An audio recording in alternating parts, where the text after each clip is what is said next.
ละสูจะเอาเปล่าทั้ง300,000มาสั้นเครื่องฝากคันเจ้าเต็มใจเจ้าก็ฝากคันเจ้าบ่เต็มใจก็บ่ต้องฝาก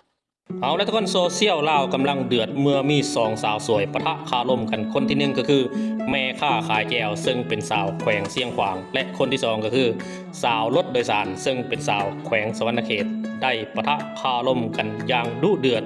เรื่องนี้ผู้ใดสิเว้ามีน้ำหนักกว่ากันผู้ใดสิเว้ามีเหตุผลกว่ากันและผู้ใดสิงามกว่ากันและ FC สิอยู่ฟังทางใด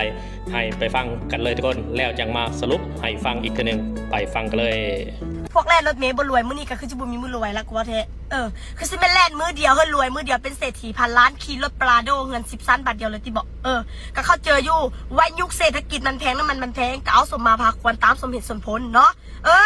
อันนี้นะเครื่องเป่านึงประมาณ10 กิโลนี่แหละสู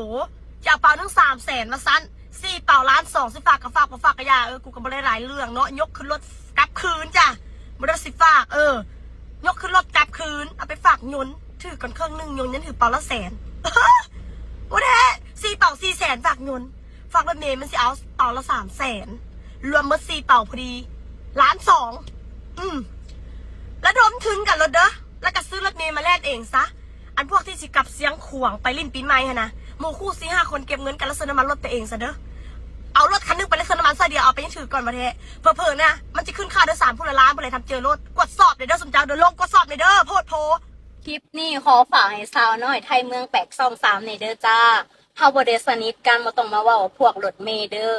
สติสาวเครื่องฝากคันเจ้าเต็มใจเจ้าก็ฝากคันเจ้าบ่เต็มใจก็บ่ต้องฝากมันขึ้นกับความพอใจของเจ้าและเครื่องเจ้าหาเจ้าว่า10 โลแต่น้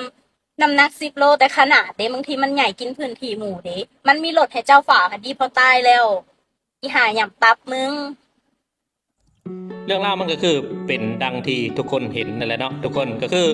สาวเสียงขวางนี่ซึ่งเป็นแม่ค้าเนี่ยสิไปฝากเครื่องนำรถเมล์แต่ว่ารถเมล์น่ะสิเอากระสอบหนึ่ง300,000 กีบเครื่องที่เราสิไปฝากนะมันมีอยู่4 กระสอบตามที่เราเว้านะรถเมล์ได้1,200,000ซึ่งเราคิดว่ามันแพงเกินไปเราก็เลยบ่พอใจเราบอกว่าไปฝากน้ำยนต์เขาเอาเพียงแต่กระเป๋าละหรือว่ากระสอบละ100,000 กีบเท่านั้น4 กระเป๋าก็เป็น400,000 กีบอันนี้รถโดยสารมันเอาแพงเกินไปเราก็เลยบ่พอใจได้ออกมาอัดคลิปเว้าเมื่อสาวพนักงานรถเมล์หรือว่าสาวพนักงานรถโดยสารได้ยินแนวนั้นเราก็บ่พอใจออกมาอัดคลิปส่วนกลับเลยทุกคนเจ้าพอใจก็ฝากเจ้าบ่พอใจก็บ่ฝากอย่างสั้นอย่างซี่ตามที่ทุกคนได้เห็นกันเรื่องราวนี้ได้เป็นเรื่องที่โด่งดังในสังคมโซเชียลในฝากฝั่งของประเทศลาวในปัจจุบันนี้ทุกคนคิดว่าฟังได้ถูกฟังได้ผิดทุกคนสิเข้าข้างทางใดคอมเมนต์กันเบิ่งได้เด้อทุกคนเด้อ